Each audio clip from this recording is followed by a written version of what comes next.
Welcome to In the Driver's Seat. I'm Lisa French, a former race car driver turned empowerment coach. This podcast is about exploring the power of your mindset, beliefs, and deliberately creating a life that you truly love. In these first episodes, I'll be sharing some deeply personal chapters of my life, stories of resilience, heartbreak, rediscovery, and the lessons I've learned along the way. My goal is for you to find a little piece of yourself in my stories and inspire you to step into your own power. Whether you're here to learn, reflect, or simply feel a little less alone in this world, you are in the right place. I am so happy to have you here as we journey toward a life filled with clarity, purpose, and possibility. Let's get started. Welcome. This is episode 6. This is my last intro, what I'm calling intro episodes, but this is going to be so much fun. This is going to be a great episode. Basically, how I ended up in Florida and what gave me the strength to and the bravery to do it. What if I found a quote recently? I was kind of going through a little bit of uncertainty about my future and that sort of thing. And I found this. I don't know when I saved this. This is very appropriate for this episode. So I'm not sure who to give credit to on this because I don't know where I got it. Your whole life has been guiding you towards your purpose, what you love, what brings you joy, what you're passionate about. That's your purpose. Focus your attention on what you're most curious about. What do you want for the world? Love? Then embody love. People deny themselves joy, love, beauty because they begin to question their worthiness. You are worthy of having it all. That dream in your heart didn't come from your head.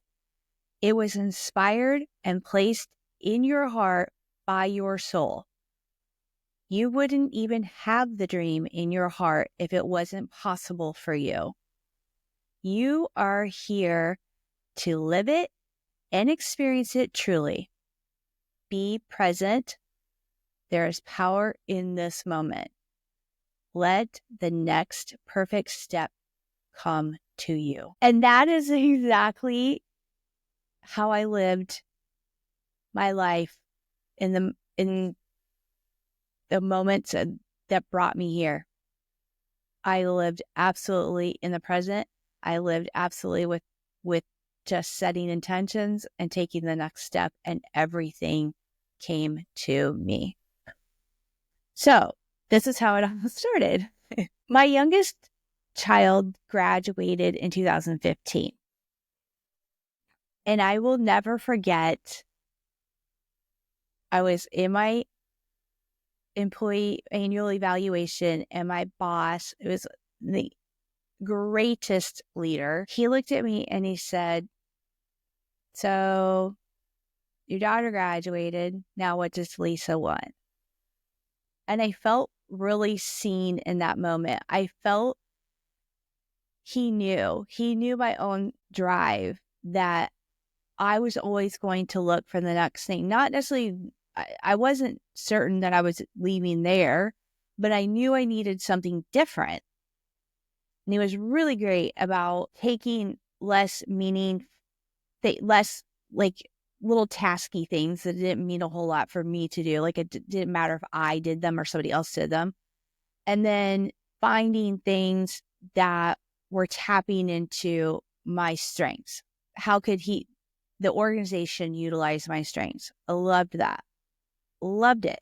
And it always kept a little, like it added a little something fresh to what I was doing.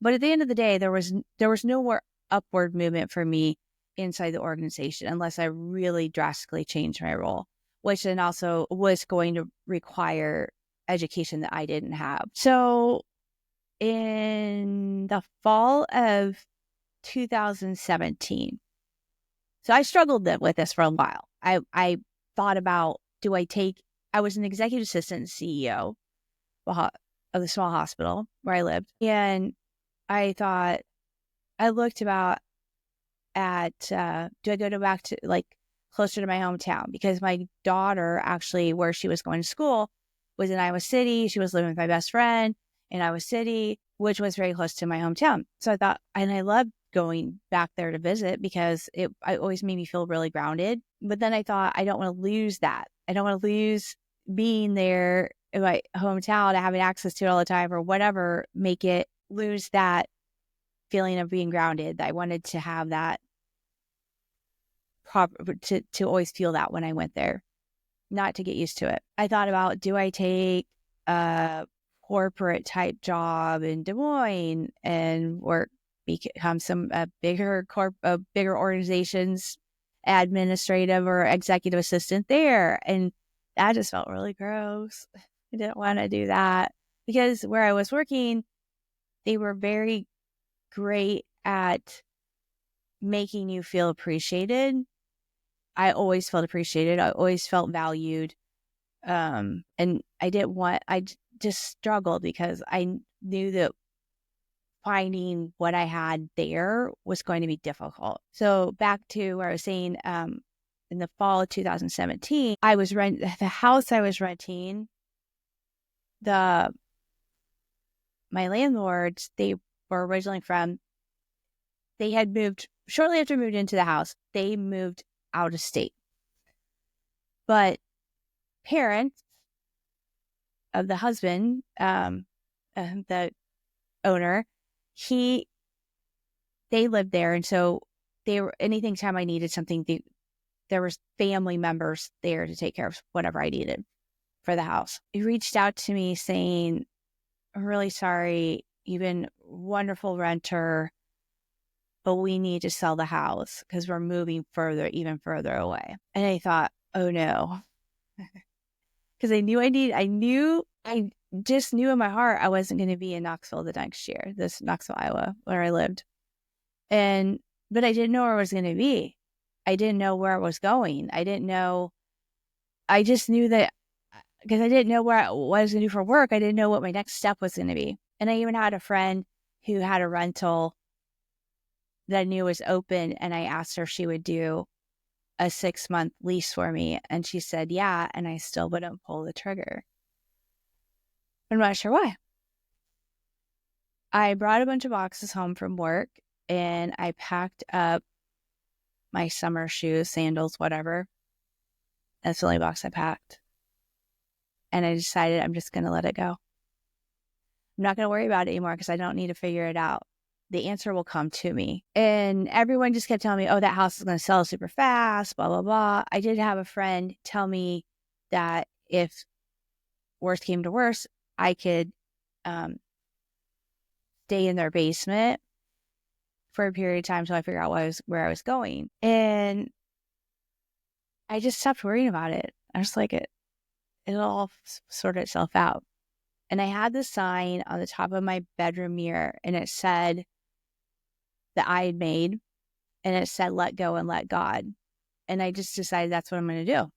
I'm going to let go and let God. I don't need to figure this out. By Thanksgiving, shortly after Thanksgiving, the owners of the house decided to pull it off the market. And she told me, that obviously you keep the house really great. It's not, we're just going to wait until we're going to pull it off the market for now, and then we'll relist it in the spring. And when she told me that, I said to myself, perfect, because by then I'll know what I'm doing. So the winter was particularly terrible that year.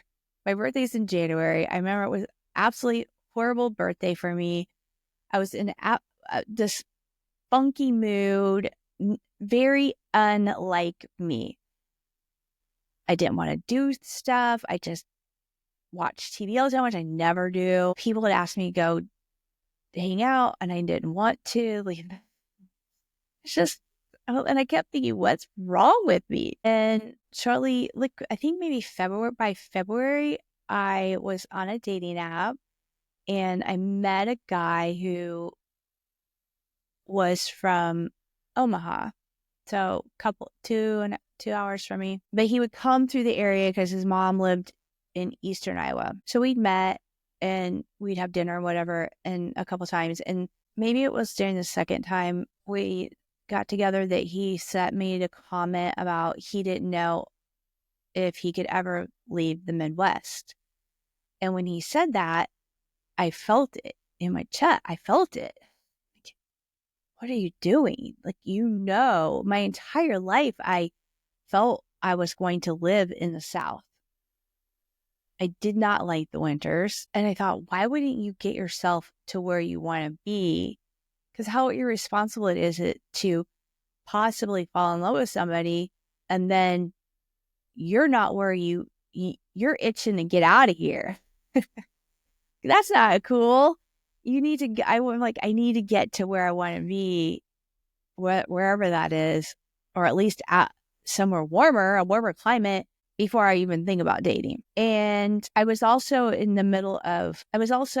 working on trying to figure out how I was going to start writing a book about the disappearance of my dad. And I was blogging because that's important to build up an audience for your book. And I thought, I don't know how I'm going to get this done. Like, my job's pretty demanding.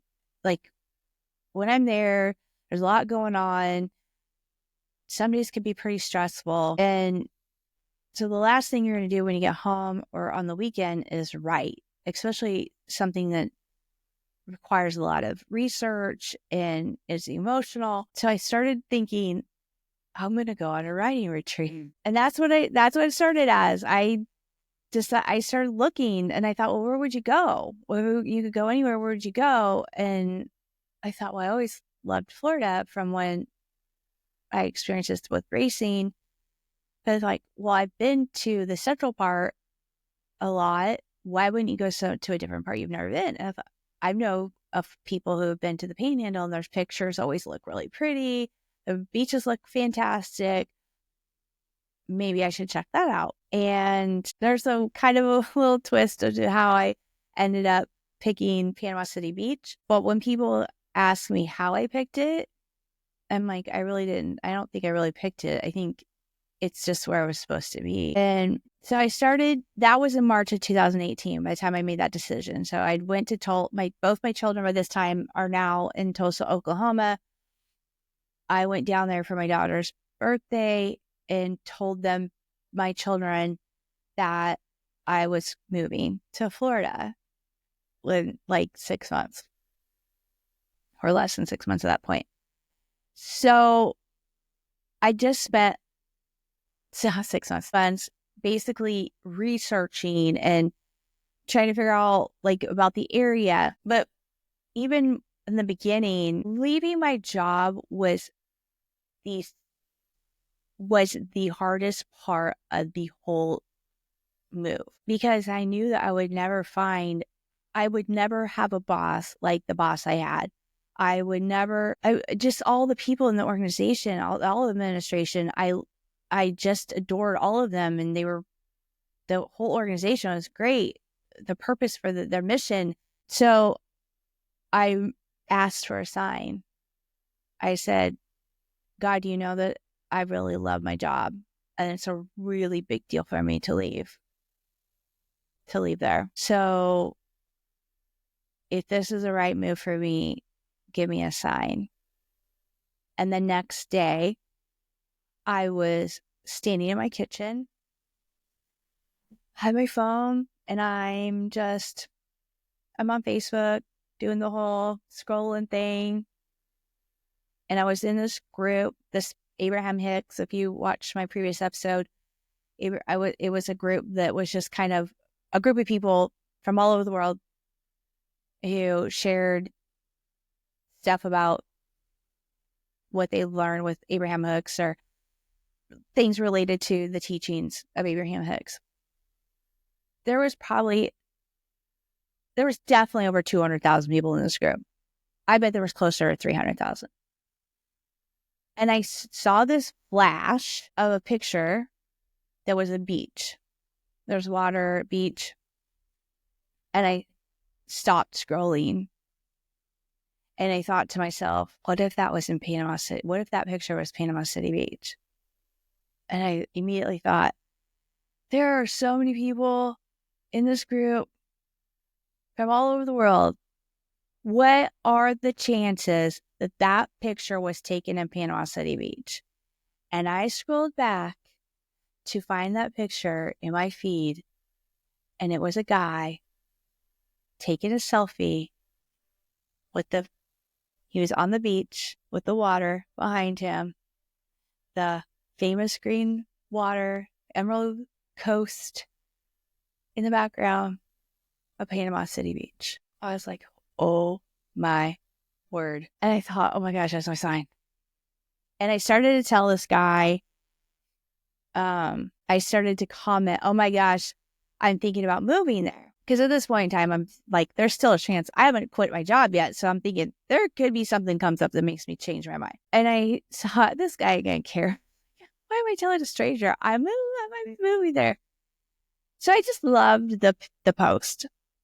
The very next day, the same guy posts, I see a post from him of his pre-sale for his book that he was writing, that he was here writing. He was also from the Midwest. He was from Chicago. And I thought, okay, I get it. I get it. It's my sign. It's my sign. You know that meme where it says, I asked for a sign and then I don't believe it and I ask for a signier sign? That's what I feel like when I see that meme. It always reminds me of that, where it's not that I didn't believe it. I really believed the first one was a sign, but like as if I needed a backup sign, here's your backup sign. So I gave my work a 30-day notice, and I left there officially like the beginning of August. So the beginning of July-ish, or I think towards the end of June, I gave them a notice. And it was the whole energy of everything just shifted. It was just so positive. So many people were like, oh my goodness, you're doing exactly what I wish I could do. You know, changing your life. You're just going for it. You're so brave. I don't know how you're doing it. And then there was the questions of, where are you going to live? What are you going to do for work? Because at this point, I know it's not a writing retreat. I'm moving. Like, you got to kind of give yourself some roots and make money somehow, have a work opportunity. And when they'd ask me questions, I'd just say, I don't know. I'm more worried about where I'm going to find a good fish to talk. And I just had the whole attitude of, I don't know, but I know it'll all work out.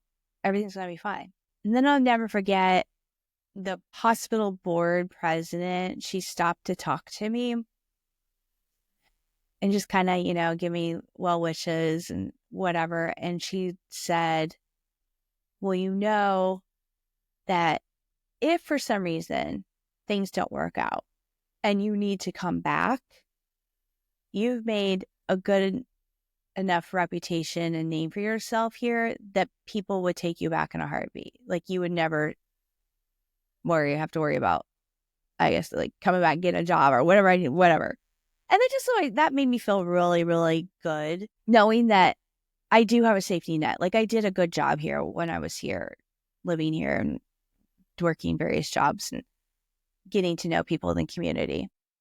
So go back to the house. I said that they were going to put the house back on the market in the springtime. Well, they didn't for some reason. I'm not sure why, but they never put the house on, which was funny because I knew what I was going to do, but I also wanted some leeway time of getting ready to actually leave Iowa. And when I gave them my notice that I was like, okay, here's the next month is going to be my last month living here. She's like, that's so crazy.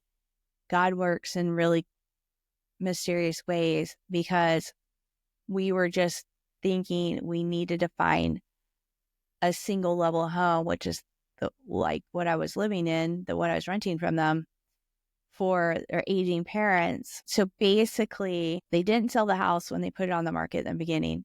They didn't put it back on the market when they planned. which allowed me enough time to figure out what I was doing. And I stayed in the house long enough for them to figure out they need that house, not to sell it. They need it. So I love the little story about the house, and even how it came into my life was actually very manifest. I mean, it just popped up when I needed it. Another friend found it for me. It's just crazy. I love that. I love the house. I love the story, how it took me in when I needed it and it pushed me out when I needed to go. So when I got here, so back up. So when I was coming here, what I did was I basically sold all my stuff, except things I absolutely needed and things I didn't necessarily want to get rid of, like sentimental type stuff. And I bought an old RV. I bought a 1994 Ford Aerostar. It's 28-foot. Back then they didn't have sliders, so it was kind of cramped inside, but I didn't have a lot of stuff, and it was just me. And I figured, well, I'm just going to drive it down there, and I'm going to stay in it for a couple months until I figure out what my next move is. And I didn't take a car with me. I left my vehicle because it needed some work on it anyways. So I left the title with my brother. I'm like, sell my car for me, please. And I'll figure out a car situation when I get there. I get here, like the next day or so after I arrive, I take an Uber to Walmart so I can get stuff for the RV, food, whatever I needed. Beach chair. I remember about my beach chair. And while I'm in our Walmart, I'm kind of giggling to myself because I'm thinking, okay, my next, like, this isn't very convenient, taking an Uber to go to Walmart, right? So my next priority needs to be, I need to find a car. And then that's when I laughed, because I thought, how are you going to go car shopping? You can't take an Uber to car shop. You don't get out and take out of your Uber ride and then walk around the car lot and then stand there calling another Uber to come back and get you when you don't find something you like. So like, oh my goodness. And I'm just kind of laughing about it. And no joke, within just a few minutes, I looked at my phone and I had a message from an old friend tied to racing. And he said, hey, I just want to let you know, I have a buddy that lives in Panama City, and I told him about you, and he said to give you his phone number if you need anything, to let him know. Well, based on my friend's age, and I believe he may have mentioned that he was from their hometown. They were home, like they grew up together. He was from the same hometown in Illinois. And I thought, well, if they're the same age, this guy might be retired. So I said, is your friend retired? And he said, yes.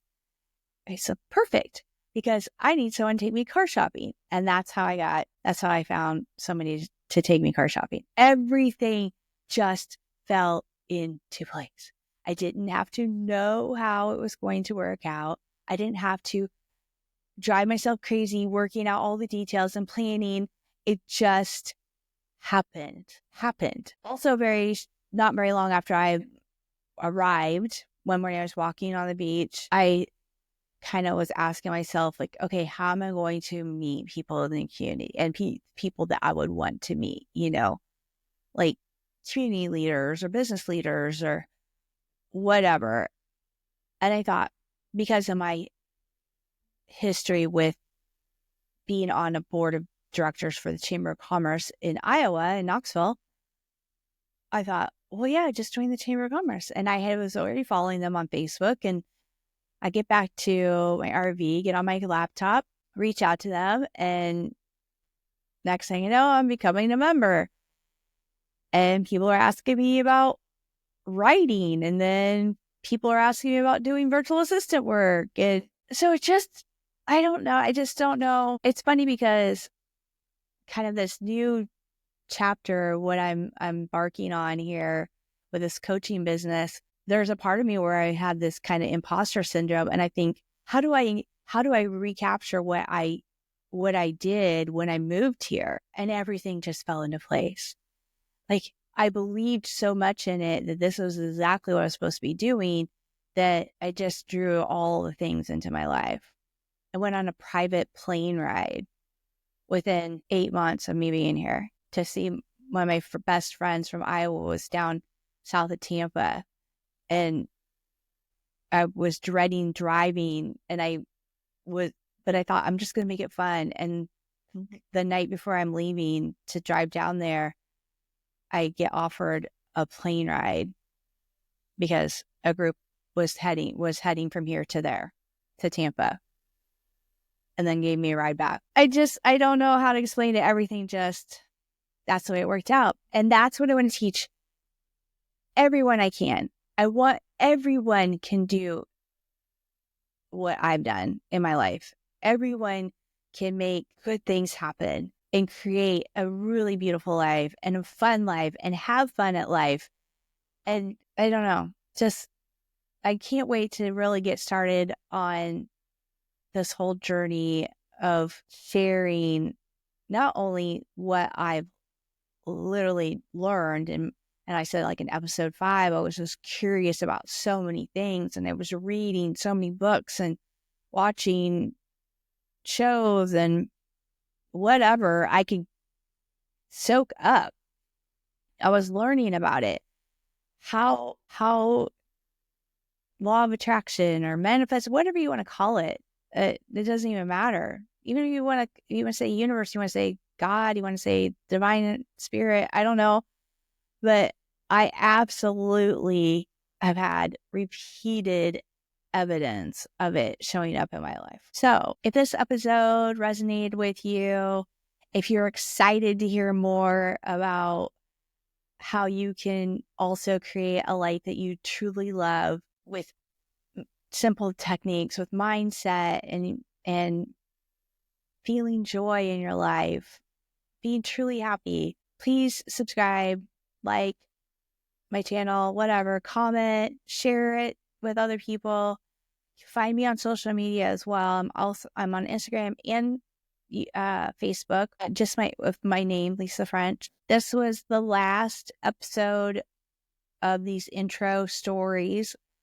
So next time I'm going to be more into what can I teach you? And while I'm teaching you, I also want to, again, this isn't just something I read in a book and here I'm regurgitating it. This is how I've applied it in my life, and here's proof of that, how it showed up in my life. So until the next time, always remember, you are in the driver's seat of your own life to create a life that you truly love. And I am so happy you are here.